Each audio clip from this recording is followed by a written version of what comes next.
Jaylen Brown taking it to the cup there. Third quarters have really been the issue for this Celtics team in the postseason.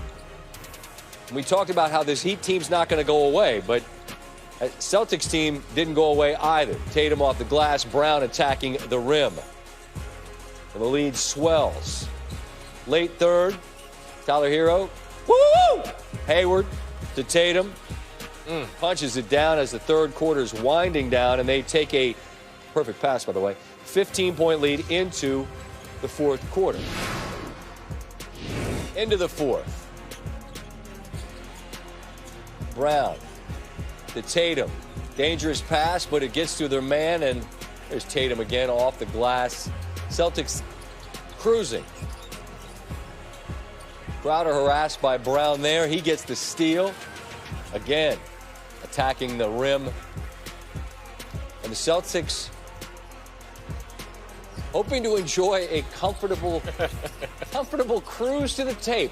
There's no such thing against this Miami team. Shooter! Duncan Robinson hits the three. 12-point game. Hanging around. All right, it's 11. Shooter! Robinson again, 8-point game. What Jimmy Butler said the other night, they tell him, just shoot the ball. He should have shot that one. Instead, it's Bam down the lane. It's a 5-point game. 5-point game. Big sequence here. Smart didn't need the shot, but he went hunting it. Got fouled. Goes to the free throw line.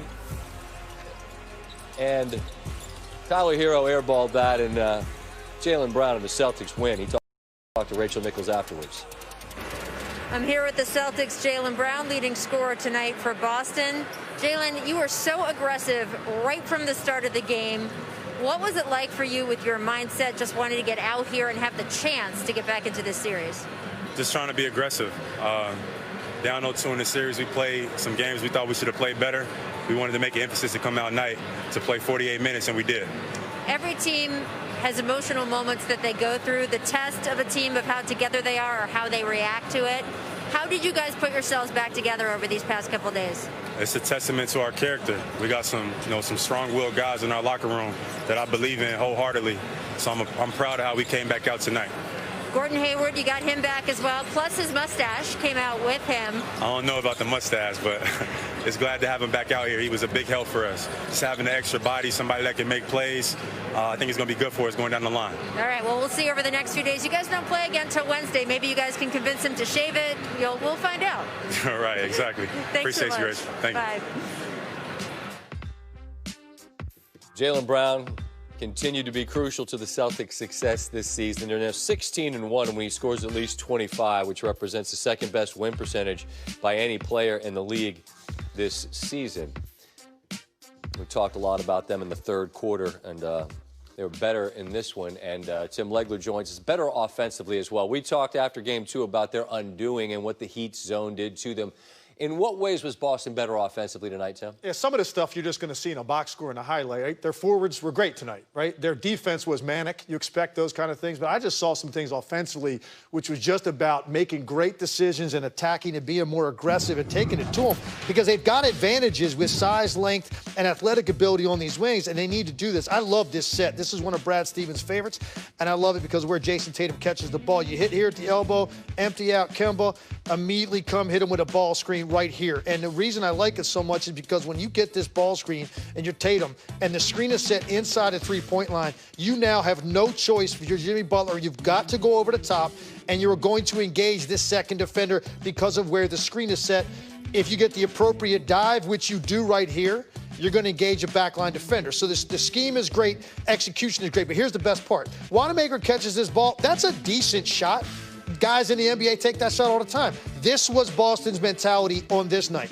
I am going to take it and attack this closeout defender, and as a result, watch what happens and the way Miami plays defensively. They flood the paint.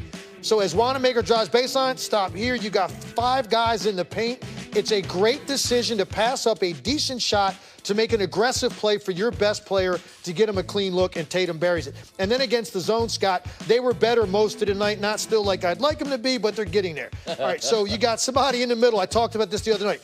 So this is even a sloppy possession at the start, but at least you have a guy in the middle and you have a guy getting to the short baseline. They're the two critical areas to attack a zone. And even though they fumbled this pass, doesn't matter. I like the way they set up. Here, Kemba, great ball fake. Something else you have to do against a zone, and now you draw two.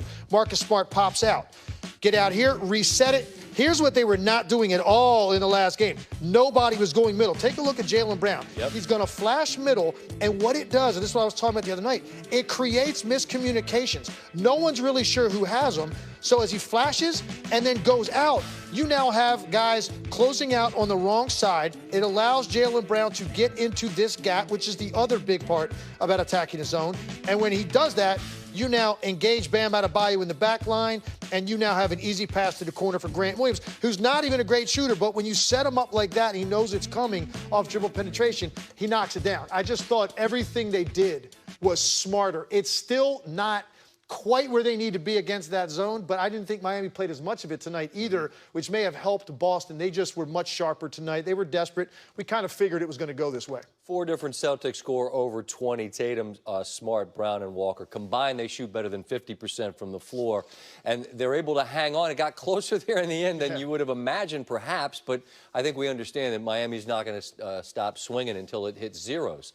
As for Jimmy Butler, we have praised him for not hunting his shot, not needing his shot. But, Tim, how do we find the balance between not needing it but maybe not looking for it at all? Yeah, read the situation a little bit better, I think, if you're Jimmy Butler. I love how patient he is. I love the fact that he's not a star player that gets upset if he hadn't had a shot in 5 minutes, doesn't hang his head. But, look, this is game after game. You're digging double-digit deficits in the first half. Game 2, 7 shots going into the third quarter. Tonight, 9 shots going into the fourth quarter. Tonight, 9 going into the fourth, and he's not getting to the line a ton. So that mentality of, hey, we're going to go to that well, that I'll be there when you need me to be. You know, Scott, there's an expression about showing up late for a party. Sometimes everybody left already. And that's the case with Jimmy Butler, I think, tonight. Because, you know, you're not always going to be in a position to go take over and win the game. Sure. It was too much tonight. Not to mention the fact you're not always going to find that rhythm if you haven't had a lot of touches. I just think he's taking the passivity to an extreme, and he's got opportunities at the rim where he's dribble penetrated. He's not even looking at the basket in the first half of these games. I'd like to see him come out, maybe if it takes 16 in the first half, to get the game within reasonable distance. Sure. You don't have to dig these holes. Maybe he'll look at it and agree, or maybe he's just going to stick with what's been working for them so far. They've only lost 2 games in the postseason, so maybe that's enough for Jimmy Butler. 10-2 so far, but I mean, it is interesting. We're going to talk to Kemba Walker a little bit later. The scoreboard that matters most says 2-1 Miami. But as you and I were talking, for the bulk of 3 times 48 minutes, I'm not good at math, but whatever that is, Boston has led overwhelmingly in those games. You know what I'm saying? Like, yeah. they stole one. They pulled a rabbit out of a hat in game 2. Take that overtime out of the equation, those 5 minutes, so you got 144 minutes in 3 games. Right. They've been in the lead 101 of those minutes, and yet they're down 2-1. Right. That's why I wasn't panicking if you're a Boston Celtic fan or Brad Stevens after being down 2-0. Not in this series, not the way that they have played. Tonight they put it together on both ends. They feel much better about the fact that they came out with a win, although it still got closer than they needed to. They still have to close games a little bit better even than they did tonight. All right, we will be talking more basketball with you at some point, but I know we'll be texting about that Washington